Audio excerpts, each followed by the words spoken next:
تو میں دو چیزیں آپ کے سامنے رکھوں گا کہ آپ نے دو چیزیں پوچھنی ہیں ان سے ہمیشہ کہ آپ نے لوگوں کی زندگی بہتر کرنے میں کیا کیا؟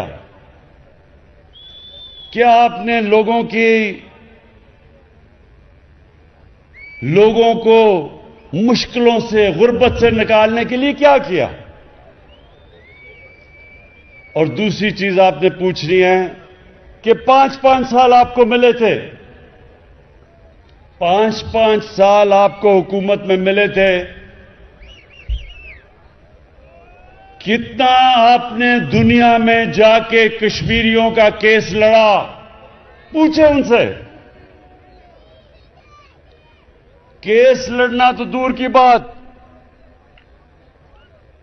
وہ نریندر مودی جس نے کشمیریوں کے اوپر سب سے زیادہ ظلم کیا، جب سے بی جے پی کا دور آیا سب سے زیادہ کشمیریوں پہ ظلم ہوا،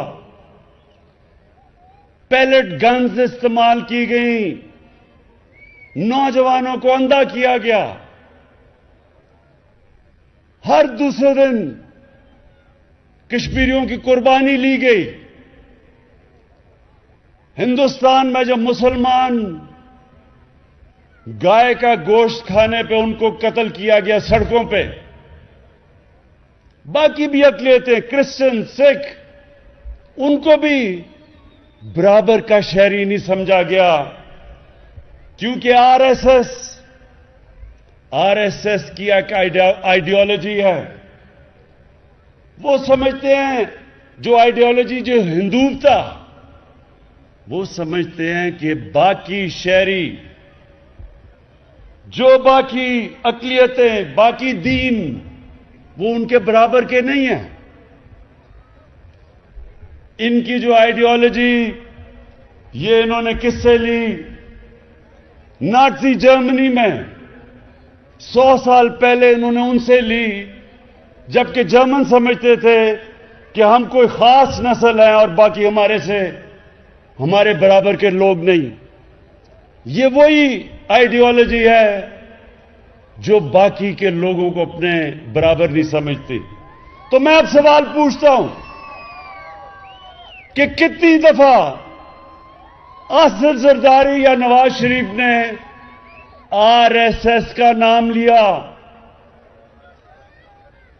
کتنی دفعہ مذمت کی جو مسلمانوں سے ہندوستان میں ہو رہا ہے؟ اور کتنی دفعہ انہوں نے انٹرنیشنل فورم پہ یہ آر ایس ایس کے نظریے جو کشمیریوں کو کچل رہا تھا، کتنی دفعہ انہوں نے اس کے خلاف اپنی آواز اٹھائی؟ کیوں نہیں اٹھائی؟ آواز اٹھانے تو دور کی بات ہے، اس کی منتیں کر کے نریندر مودی کو شادی پہ بلایا گیا اپنی، اور پھر منتیں کر کے اس کے جب نریندر مودی پرائم منسٹر بننا تھا وہاں گیا، حریت کے لیڈرز کو نہیں ملا، کشمیر کی بات نہیں کی۔ فارن سیکرٹری تھی پاکستان کی، ان کا ٹی وی انٹرویو ہے، فارن سیکرٹری پاکستان کی کہتی ہیں کہ ہمیں حکم تھا کہ ہندوستان کی آپ نے تنقید نہیں کرنی۔ تو یہ کیوں تھا؟ کیوں نہ زرداری بولتا تھا، نہ نواز شریف بولتا تھا؟